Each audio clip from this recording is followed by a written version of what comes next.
শুভ বিকাল বন্ধুরা, তোমরা সবাই কেমন আছো?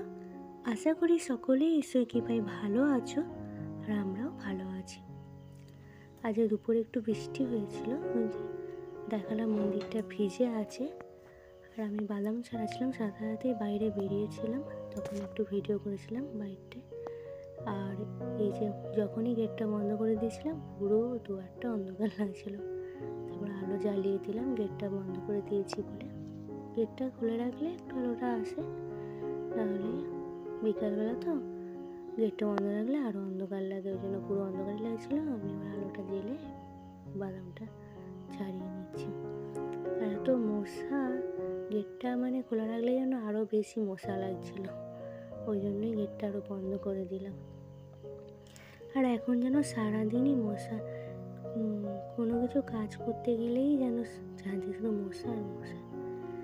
যে শান্তিতে একটু বসে কাজ করবো, তাও মানে হচ্ছে না। কি আর করার, মশা তার কাজ করছে না, আমাদের হাতে করে একটু তাড়াতাড়ি কাজ, আমাদেরও কাজের কাজ, যে কাজ সেটা তো করতেই হবে, সেটা করছি।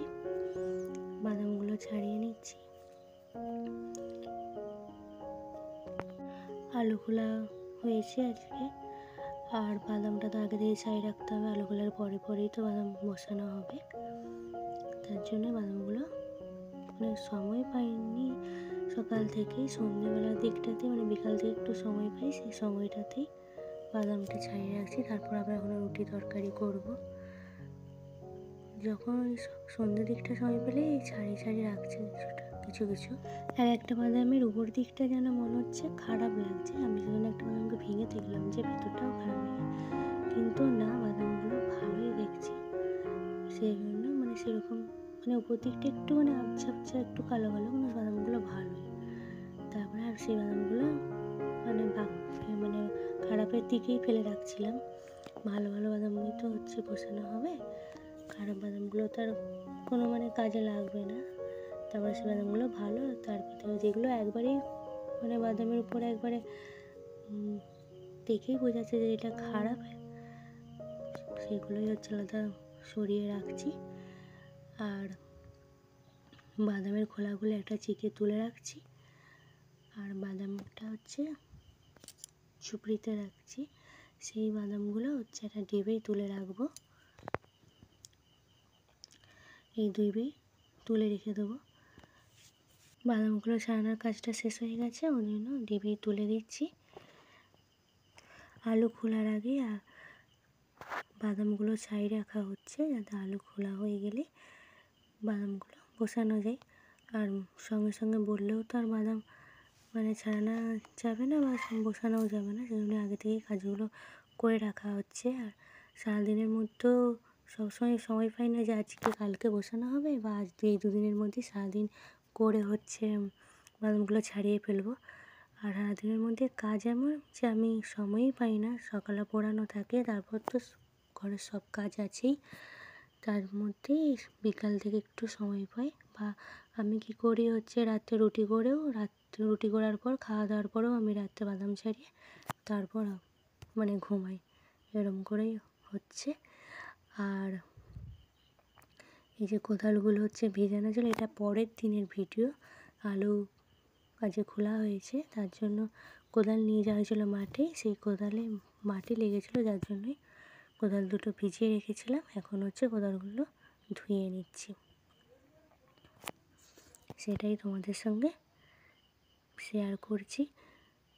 কিছুটা কিছুটা ভিডিও করেছি, সেজন্য মানে যেদিন সেটাই বলে দিলাম। আর এদিকে আমি কোদালগুলো ভালো করে ঘষে নিয়েছি, তারপর জল দিয়ে ভালো করে পরিষ্কার করে নিয়েছি। এইটা একদিনের ভিডিও, তারপরে এটা আবার তারপরের দিনের ভিডিও। যেটা রাত্রেবেলা আলু গাজর বিম দিয়ে হচ্ছে ভাজা করছি, আর রুটি করব। আজকে রাত্রে মানে ভিডিও করার এই জন্যই যে বাদামগুলো ছাড়ানো হয়ে যাওয়ার পরে কালকে বাদাম বসানো হবে, বাদাম ভিজিয়ে রাখা হবে, যার জন্য মানে আজ সন্ধ্যাবেলা থেকে ভিডিওটা করেছি, সেটাই দেখাচ্ছি তোমাদের। এই যে আমার রুটিও হয়ে গেছে, গাজর আলু বিম ভাজাও হয়ে গেছে। আর এদিকে খাওয়া দাওয়ার পর দেখালাম এই যে অনুসার বাবা বাদাম ভিজিয়ে দিয়েছে গামলাতে, সেটাই তোমাদের দেখাচ্ছি। আর একবারে আবার পরের দিন সকালে এই থলেটা রাত্রেবেলা চাপা দিয়ে রেখেছিল, সেই থলেটা তুলে তোমাদের আবার দেখালাম। বাদামগুলো রাত্রে ভেজানো ছিল, ভালোই মানে মোটা মোটা হয়ে গেছে। আর এই যে মাঠে যাবে তার জন্য চিকে বাদামগুলো সব তুলে দিচ্ছি, সেখানে ওষুধ মাখিয়ে বাদাম বসানো হবে। অনুসার বাবা বাদামগুলো দিতে যাবে, সেখানে হচ্ছে লোক লাগানো হয়েছে বাদাম বসানোর জন্য, তারাই বসাবে। অনুসার বাবা দিতে যাবে, ওই জন্য আমি সব গোছ করে দিচ্ছি। আজকে তাহলে এখানেই ভিডিওটা শেষ করছি।